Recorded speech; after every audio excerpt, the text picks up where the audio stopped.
About this time last year, I was traveling down to South Carolina, and I flew out of Baltimore Washington Airport, and I had made it through security, where in the past I have had some difficulty with, trying to talk them into 2 ounces in the bottom of the bottle. It's fine. No.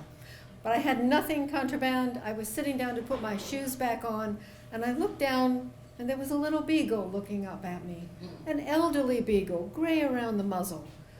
And I know from my nephew that if you were stopped by a drug-sniffing dog at the airport, and never mind how he knows, they sit on your feet. And when I looked up behind this little dog, there was an enormous man with a black flak jacket with DEA stenciled across it. He had enough zip ties to have tied up the entire airport, a walkie-talkie, and he looked at me and he said in his outdoor voice, "Sadie here has detected something of interest in your bag. Will you please come with me?"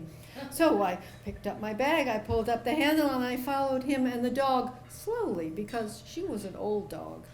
And we went away from the gate into one of these doors that says, "Authorized personnel only, do not enter, alarm will sound." And he keyed us in, and we went through. Now, if you've ever wondered about these parts of the airport, they are nowhere near as nice as the airport. Linoleum floors, a long line of steel doors with little windows to shut up the drug cartel. And he led me to one of those doors and opened it up, and he said, "Put your bag up on the bench and keep your hands in sight at all times." So I opened up my bag, and Sadie came up. She was doing that smiling thing that beagles do and kind of wagging her tail. And she began sniffing through my luggage, every level. She drooled on my nightgown. She drooled on the shirt I had actually ironed. And she zeroed in on my travel kit. Now, I must tell you that I have recently started using CBD ointment, that stuff derived from marijuana, for some joint pain. So I took out the kit rather than let her sniff the whole thing.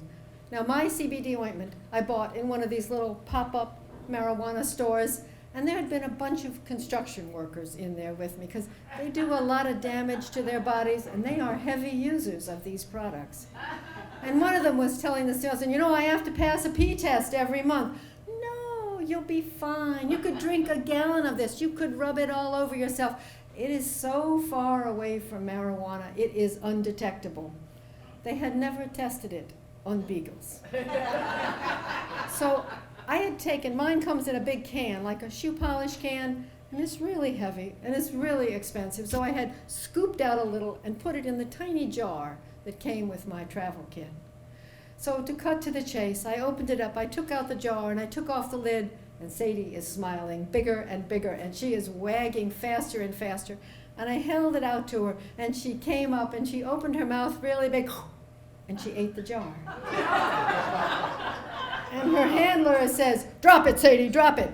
She did not drop it. He used his fingers to try to force the jaw open, but she was not dropping it. And then she gave a really big swallow and a gulp, and she swallowed the jar.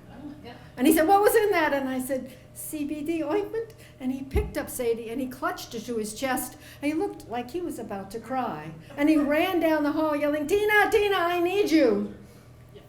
And he didn't come back. And I had a plane to catch. They had never taken my name. The evidence had disappeared, at least for the time being. And it really is perfectly legal anyway. So I looked up and down the hall. There was no one. I zipped up my bag. I pulled up the handle. I had been a little flustered when I came in, and I could not remember which direction I had entered from. So I picked one, and I began to walk as fast as I could. It was a different hallway. There were flickering neon lights. There were many, many doors labeled things like shampoo and conditioner. There was another one, knitting needles and nail clippers. And there were big cardboard barrels full of Swiss Army knives. Eventually, down at the end, I saw another one of those push doors, and I made for it. And for your information, the alarm only seems to sound on the way in and not on the way out. I was way away from my gate, but I could follow the numbers back, and as I got closer, there was nobody sitting at the gate anymore. But the desk staff were waving me on like I was coming into the end of a race, and I flashed my boarding pass, and I ran down that walkway to the airplane. And as I got on, I heard the pilot announce to the stewardesses to arm the doors for departure. I found a seat, And you are not going to believe this part, but there was room in the overhead for my suitcase. And I was so pumped up with all the adrenaline, I picked that thing up over my head and slam dunked it into the slot. And then I sat down. And I closed my eyes because I did not want to make eye contact with anybody, as I had just been hauled away by the Drug Enforcement Administration. Now, I hoped for the best for Sadie. I hoped if she had a little pain in her paws or her hips were bothering her, that things would be okay.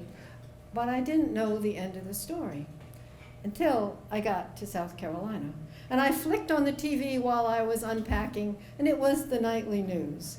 You know how they put little funny stories on to keep us going and our spirits up between the dreadful things that are going on? And I heard, Drug Sniffing Dog in Baltimore swallows the evidence, seems to have discovered the fountain of youth. And there was Sadie. She was frisking around like a puppy. She did that thing where she put her paws low and her tail in the air. Her handler was actually smiling. And when he held a little dog treat up over Sadie's head, she stood up on her back legs and pranced around like a circus dog. Well, the stuff has not really worked for me yet, but I still have hope. Thank you.